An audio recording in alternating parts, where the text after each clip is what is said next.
This greatly affects Caitlin Clark, guys. This greatly affects Caitlin Clark. Here says WNBPA to take firm against WNBA as CBA feud rages on. The collective bargaining agreement deadline expires January 9th. The WNBPA is preparing to take action against the WNBA as tensions escalate. That is not just a negotiating position, folks. That is an absolute declaration of war. The WNBA Players Association hasn't just hinted at unhappiness, they have officially authorized a strike with overwhelming, almost unanimous support, effectively drawing a line in the sand that changes everything. And looking at the calendar, the January 9th deadline is now less than 2 weeks away, which means the clock is ticking louder than ever. But here's what makes this completely different from every other labor dispute we've ever seen in sports history. There are factors at play here that we have never dealt with before. Now looms, raising questions about labor stability ahead of the next campaign. This is January 9th is about to be here. We're almost at January 1st. It's almost a happy new year, guys. So they are, and it seems as though the WNBPA is willing to start a strike before the deadline even shows up. This is crazy work. Sensing the deadline and the season starts, players believe time is no longer. What happens after this is what changes everything. So let's stop and really break down what is actually happening here. Because while the headlines are screaming one thing, the numbers tell a story that most people are completely missing.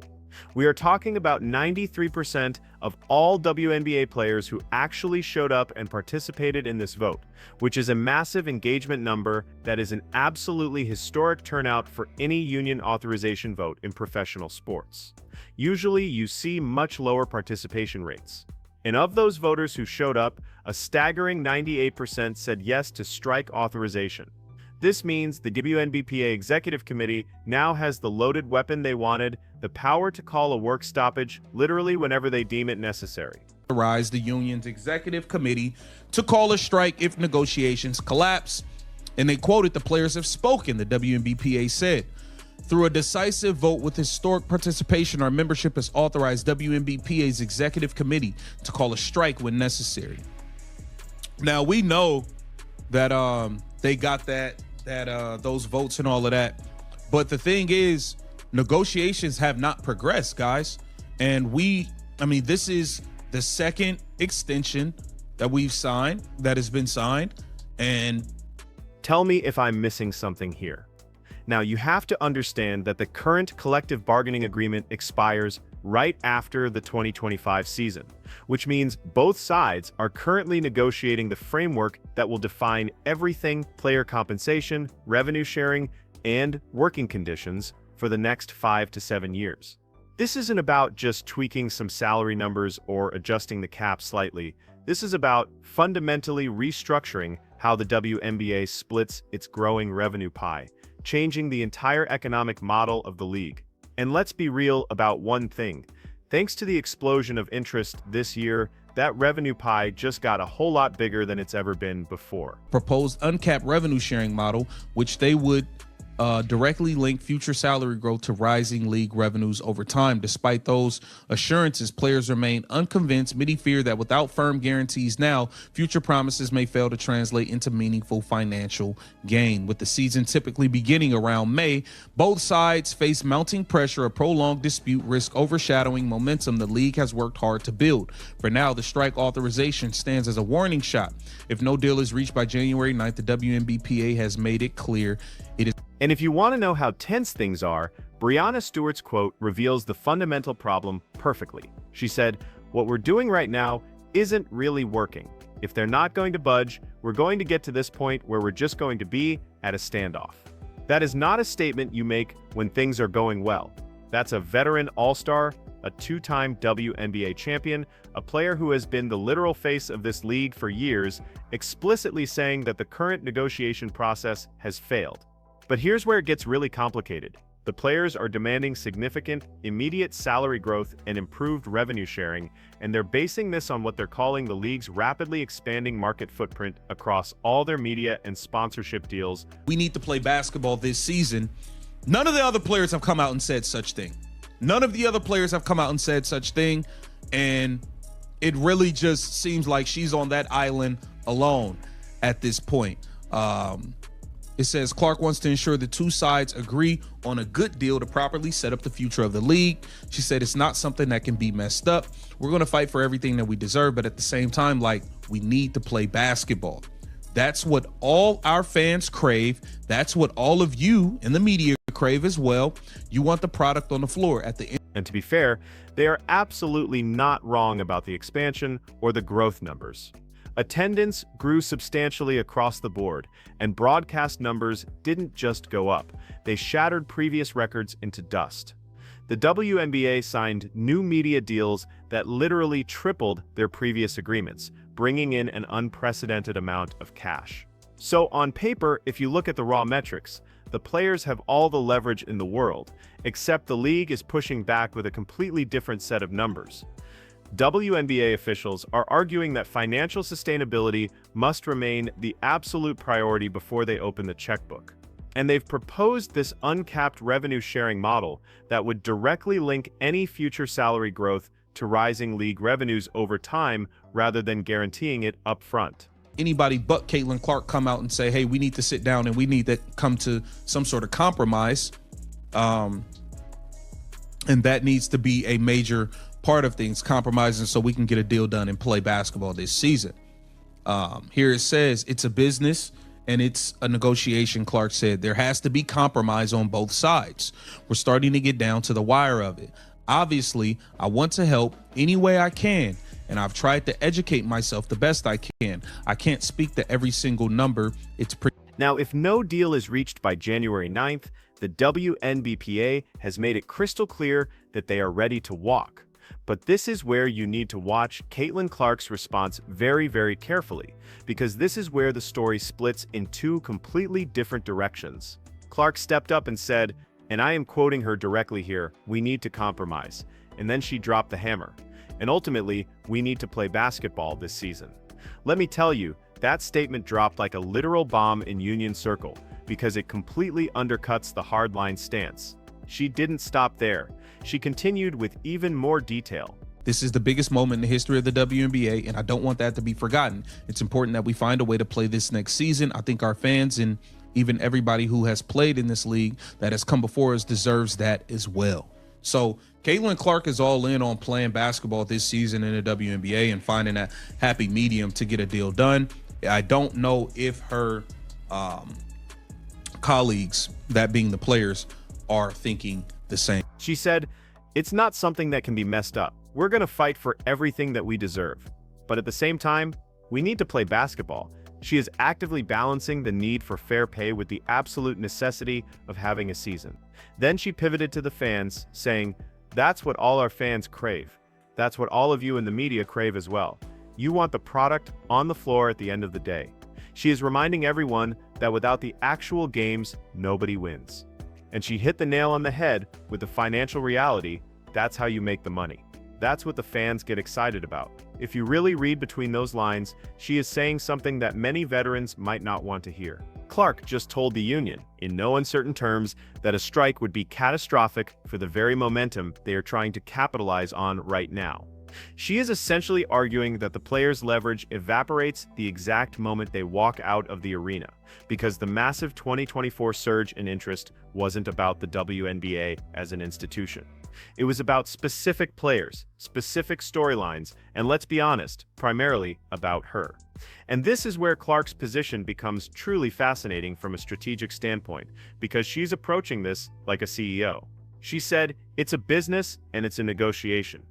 There has to be compromise on both sides." That is the language of someone looking for a deal, not a fight. She went on to say, "We're starting to get down to the wire of it. Obviously, I want to help any way I can, and I've tried to educate myself the best I can. I can't speak to every single number." She's admitting she's new to this, but she's also asserting her voice in the room. "It's pretty complicated," she admitted, "but I think there are different things we can find ways to say. We certainly deserve that, and we can't compromise on that." She's acknowledging that there are definitely non-negotiables that the players should stand firm on, and there are other things that we can probably compromise on. Now, folks, that is not union solidarity language. That is a rookie standing up and telling veterans with a decade of experience that their hardline approach might be strategically flawed and dangerous for the league's future. And the fact that she is doing it publicly is huge. It means she's either incredibly naive about how ruthless union politics can be, or she has calculated that her individual brand gives her enough protection to break ranks and say what she actually thinks. Here's why that matters so much. Caitlin Clark is the primary reason the WNBA's leverage exists in the first place right now. The 2024 season saw record viewership across the board. But if you drill down into those numbers, you will find that games featuring Clark drew exponentially higher ratings than games without her. Sponsors didn't suddenly discover the WNBA because of some newfound collective excellence. They showed up with their checkbooks because one player created mainstream cultural penetration that the league had failed to achieve in its previous 27 years of existence.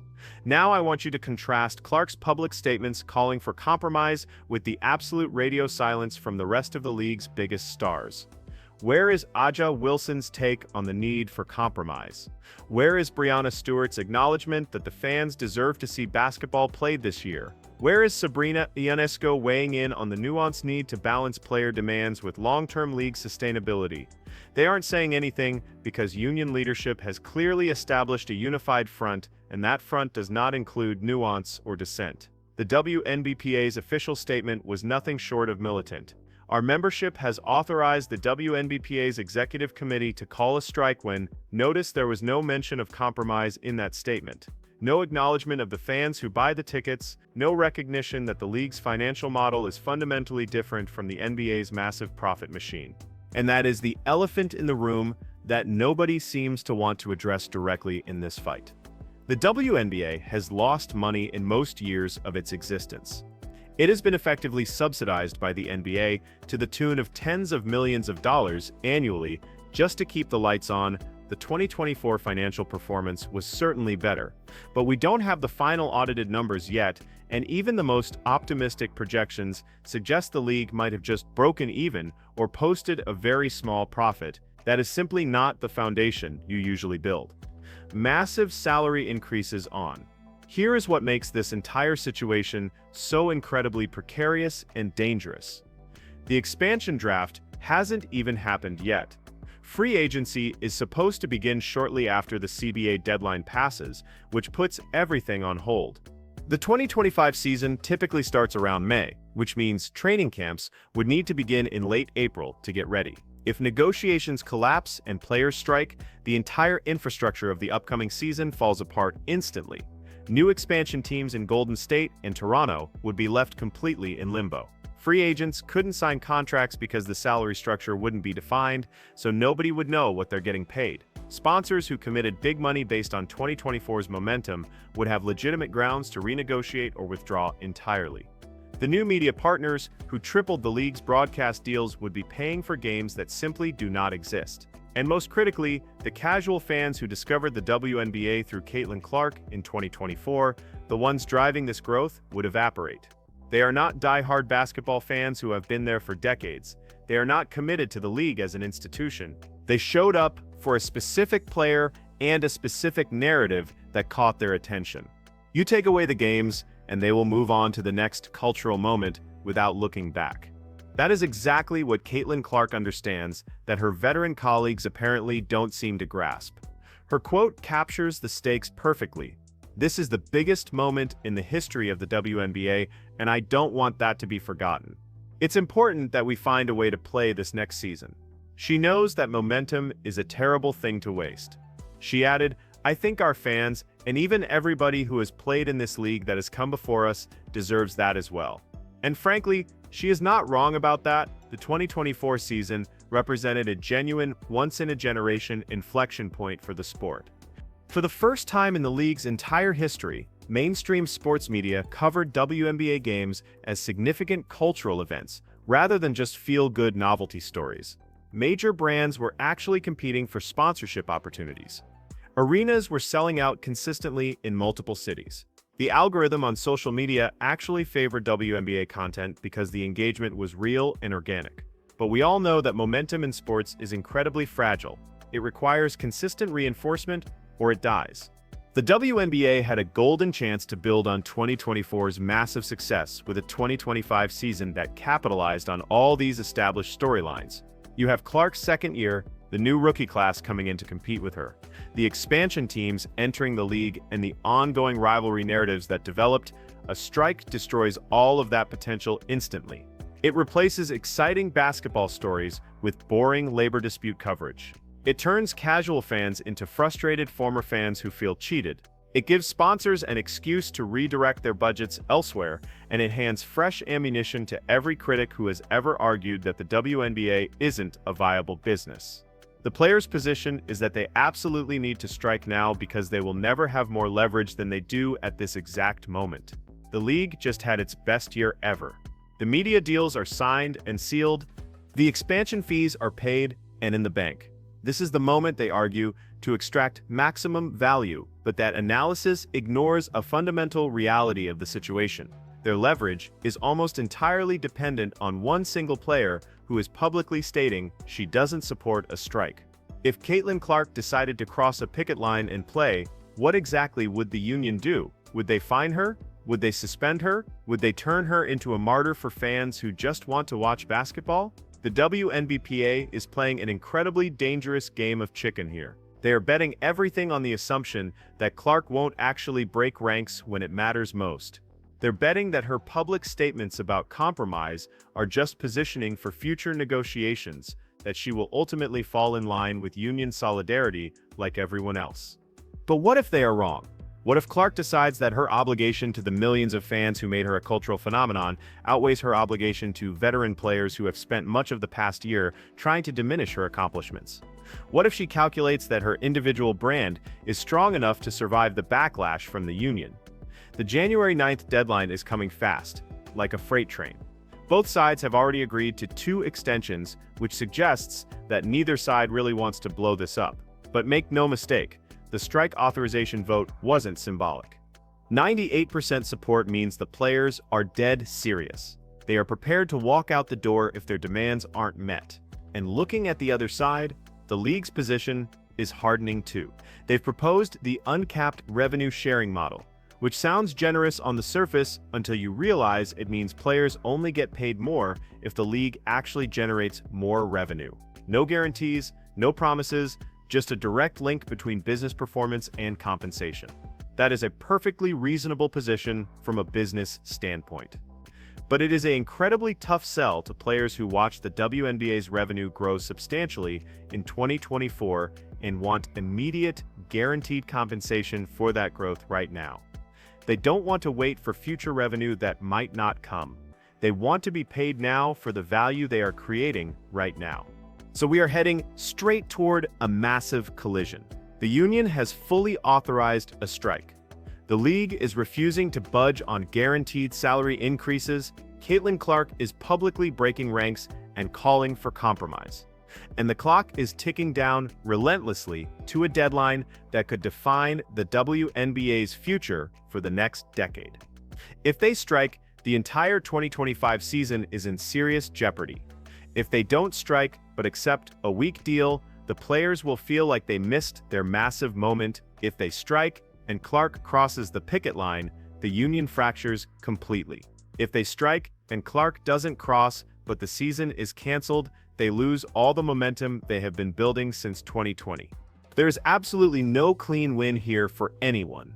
Every option has massive downside risk, and the person who seems to understand that most clearly is the 22-year-old rookie who just finished her first professional season. So here is the question you need to answer in the comments right now.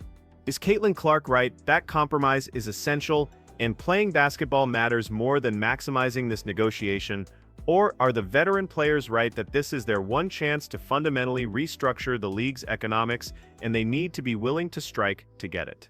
Because January 9th is coming fast, and one way or another, we are about to find out which side miscalculated. Drop your take below and make sure you are subscribed because this story is about to get a lot more interesting.